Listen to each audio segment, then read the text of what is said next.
አሰላሙ አለይኩም ወራህመቱላሂ ወበረካቱ። ወደ ተከበራችሁ ቻናል ቤተሰቦች ሰላም በያላችሁበት። ቪዲዮ ላይክ እያደረጋችሁ ቤተሰብ ያልሆናችሁ ሰብስክራይብ በማድረግ እንድትቀላቀሉ አክብሮ ጠይቃችኋለሁኝ። ዛሬ በአዲስ ቪዲዮ መጥቻለሁ። ብዙም እየጠፋው ነው። እኔ የሆነ በጣም የምትገርሙ እህቶች አላችሁ። የምሬን ነው የምላችሁ።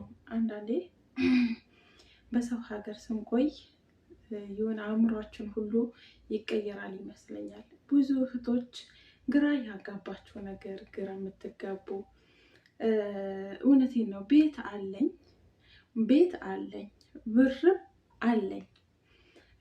አንድ እህቴ ምን አለችኝ? ቤትም አለኝ 300,000 ብርም አለኝ፣ ግን አገር ለመግባት ጭንቅ ብሎኛል፣ ውስብስብ ብሎብኛል የምትሉ እህቶች ማለት ነው። እናንተ ምን ሆናችሁ ነው ግን? ማለት በእርግጥ ከሀገራችን ከወጣን በቆየን ቁጥር በቃ የሆነ የምንቀያየርበት ነገር አለ እንዴ። ድሮ እኮ ማለት ነው ከሀገራችን ስንወጣ ከኢትዮጵያ ወደዚህ ስንመጣ ወደ ስደት ስንመጣ ምን አይነት ቤት ነው የምገባው እያለን፣ ምን አይነት ሰው ነው የሚያጋጥመኝ እያለን በጣም እንፈራ ነበር።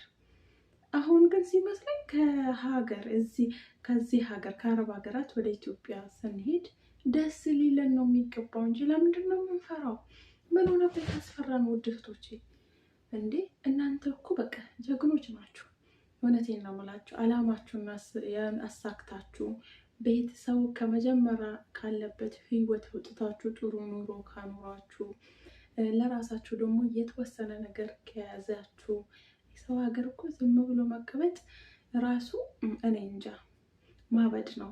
በጣም የሚገርመኝ ነገር ደግሞ የማዳምን ቤት ልለቀው አሳዝኖኛል የምትላላችሁ። እንዴ እናንተ ምን ሆናችሁ? ሁሌ ሸቃሊት እየተባላችሁ ነው እንዴ ልትኖሩ የምትፈልጉት? ሁሌ ሸቃላ እየተባልሽ ነው እንዴ ልትኖሩ የምትፈልጊው? እንደው ከእናንተ ከቆዩት አዲስ የመጡ ልጆች 1 አመት ወይንም 9 ወር ወይንም በቃ 2 አመት ያስቆጠሩ ልጆች በጣም ጎበዞች ናቸው። ምን ይላሉ? በቃ ኮንትራቴን ጨረስኩ አልሐምዱሊላህ በቃ ልገባ ነው ብለው የሆነ የመግባት ጉጉት አላቸው። ግን ምንድነው ችግሩ? አላማቸው አይሳካላቸውም። ያሰቡት ነገር ላያደርጉ ይችላሉ። ሲመጡ ብድር ካለባቸው እሱን ይከፍላሉ። በአሁኑ ጊዜ ደግሞ የኢትዮጵያ ኑሮ እያያችሁት ነው። ያለሙትን ላያሳኩ ይችላሉ። ወይንም ደግሞ ለቤተሰብ ለውጠው ለራሳቸው ምንም ላይኖራቸው ይገባል። ይሄ ነገር ሳይስተካከልላቸው ቀርቶ እንጂ በጣም ጎበዞች ናቸው። 2 አመት ሰርተው በቃ እኔ በጣም የቆያችሁ ልጆች 5 6 7 8 9 10 ኢቲሲ በቃ እስከዛ የቆያችሁ ልጆች ብርም ይኖራችሁ ምንም ይኖራችሁ ሀገር መሄድ አትፈልጉም። ለምንድን ነው? እኔ ብዙዎቻችሁ ነው ቤት እያላችሁ ብር እያላችሁ በቃ ንብረት እያላችሁ ሀገር ለመግባት አትፈልጉም። እናንተ የሰው ገረድ ሆናችሁ እንድትቀሩ ነው እንደምታስቡት? ሁሌ ሸቃሊት እንድትባሉ ነው እንደምትፈልጉት?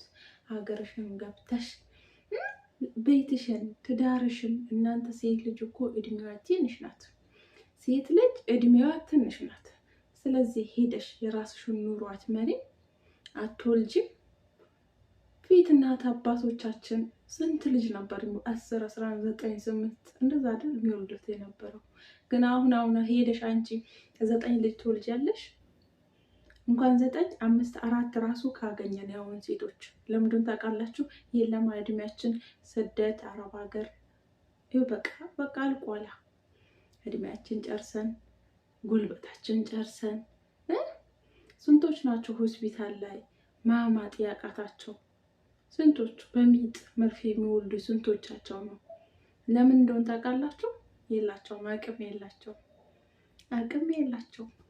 እዚህ ፎቅ ታች እየተባልሽ ከጥዋት ተነስተሽ እስከ ማታ ስትጠግረሪ ውለሽ ይሄ ኑሮ ምኑ ነው የሚወደደው? እስቲ ንገሩኝማ። እንደዚህ አይነት ኑሮ ምኑ ነው የሚወደደው? አንድ ሰው የሆነ ነገር መንቀሳቀሻ ካለው የሆነ በቃ የሆነች ቤት ካለችው ምን ያደርጋል? እዚህ የሰው ሀገር እንዴ አንቺ ሰው ሀገር ስትኖሪ እንደው የራሴ ላይፍ ይኖረኛል ብለሽ አጋመችም እንዴ? ምን ሆናችሁ ነው እናንተ? ቢያንስ እኮ አረቦች ተሰብስበው ሲበሉ አንቺን እኮ ለብቻሽ ነው በሳህን ቢሰጡሽ ነይ ቢያይሉሽም ይሄ አይሰራ። አንቺ እኮ የፈለገ ቢሆን ኖ በስንት አንዱ ሊሆን ይችላል፣ በስንት አንዳቸው ሊሆን ይችላል ከአረቦች የምትበሉ ማለት ነው። ገባችሁ? ስትበሉስ ኮንፊደንስ ነው የምትበሉት። ብቻችሁ ብትበሉ ይሻላችኋል ከእነሱ ጋር የምትበሉት። ገባችሁ?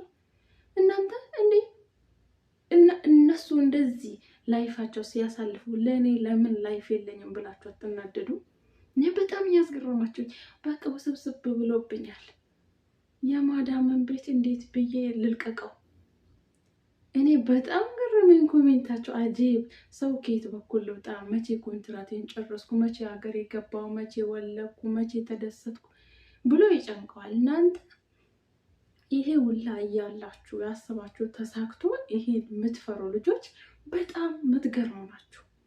ምን ሆናችሁ ነው? ምን ነክቷችሁ ነው እንዴ? ሀገር ላይ ሀገር እንዴ ሂዱ እስቲ ሀገራችሁ ንጹህ አየር ወጣ በሉ። ንጹህ አየር እንዴ ዘመድ አዝማድ ቤተሰብ እዩ እስቲ። ጭንቅላታችሁን ፈታ አድርጉ። ያን ያክል ምንድን ነው እንደዚህ የሚያስፈራችሁ? ኑሮ ውድ ነው፣ ኑሮ ውድ ነው፣ ኑሮ ውድ ነው ሲባል ፍርፍር እንዳትፈሩ ውድ እህቶች። ኑሮ ውድ ነው የሚላችሁ ሰው ኑሮ ውድ ከሆነ እንዴት ይኖራል እሱ? ኑሮ ውድ ከሆነባት እንዴት ትኖራለች ሀገር ላይ? እናንተ እኮ ማለት ነው ጎበዞች ናችሁ። ቤት ካላችሁ የሆነ ስራ መንቀሳቀሻ ብር ይዛችሁ ከሄዳችሁ ትኖራላችሁ። የሆነ ስራ ጀምራችሁ ትኖራላችሁ። ከቤት ክራይ ተገላግላችኋል። ስለዚህ አትስሙ። ምንም ውስብስብ እንዳይልባችሁ፣ ምንም ውስብስብ እንዳይልባችሁ ውድ እህቶቼ።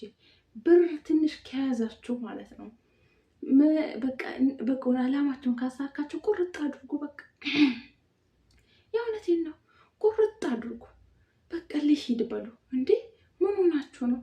እኔ ብዙ በእርግጥ የሆነ አንዳንዴ የሚያስፈራን ባህሪ ያለው ደስ የሚለው ባህሪ ያለው ደስ ሊላችሁ ይገባል። የምትሄዱ እኮ ሀገራችሁ የምትሄዱ ቤተሰቦቻችሁ የምትሄዱ እንዴ እኔ በጣም ኧረ ተው ተው ውድ እህቶች ተው። ስለዚህ እኔ የምሬ ነው የምላችሁ፣ አትፍሩ። ተስፋ ይሁን በቃ ቁርጥ አድርጉ፣ ሂዱ። ሀገር ነው የሚሻላችሁ። እዚህ ሀገር የሰው ሀገር ምንም አይጣፍጥም፣ ምንም አይጣፍጥም። ሁሌ ሸቃላ ልትባሉ አትፈልጉ። አንቺ እኮ ሀገርሽ ኬሽ ቤትሽ ላይ አንቺ ማዳምሽ ለቤትሽ። ስለዚህ ውድ እህቶቼ የዛሬ ቪዲዮ ይህን ይመስላል። እንዳላበዛባችሁ